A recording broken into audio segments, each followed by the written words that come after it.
Ever since I was a child, people said my family was cursed. Mom tried to protect us with God. Pop tried to protect us with wrestling. He said if we were the toughest, the strongest, nothing had ever hurt us. I believed him. We all did. The true story of the Von Erich brothers is a heart-wrenching tragedy, but also one filled with hope.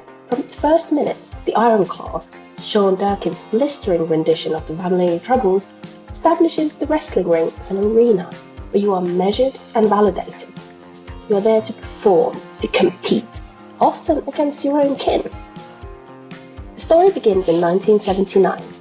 Brothers Kevin, played by Zac Efron, Kerry, played by Jeremy Allen White, David, played by Harris Dickinson, and Mike, played by Stanley Simmons, all compete for the approval and attention of their father, former wrestling legend Erich von Erich.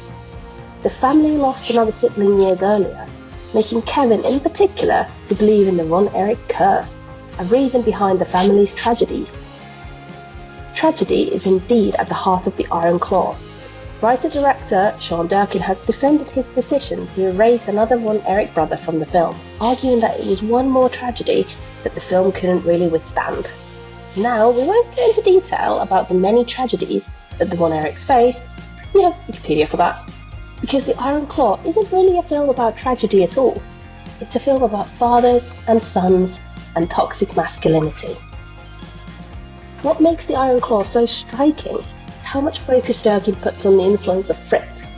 Holt McCallany is commanding, towering presence, both physically and spiritually, in the film.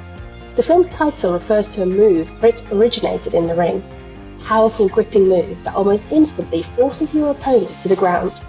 We get the sense that the Iron Claw isn't just a wrestling move when it comes to Fritz, but a larger metaphor for the effect he had with his boys. Efron delivers a career-best performance here.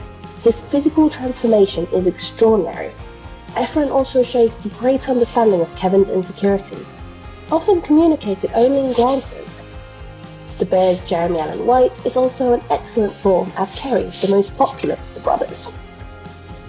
But I had cause with the film too. Kevin's wife Pam isn't as developed as she could have been, and the boy's mother Doris also often feels like an afterthought. The film's also a relatively straightforward sports film, and the erasure of Chris Von Erich feels iffy, even if Durkin has made his case for leaving him out of the story. The film also often adopts a very theatrical, almost melodramatic style, which doesn't always complement the narrative. Yet, The Iron Claw is a powerful, exceptional film about masculinity, wrestling, and fathers and sons. It's expertly acted, and Durkin's control of the story beats is impressive. Even if the rest of the film doesn't suit your taste, the final scene is enough to both rip your heart into pieces and then put it back together again.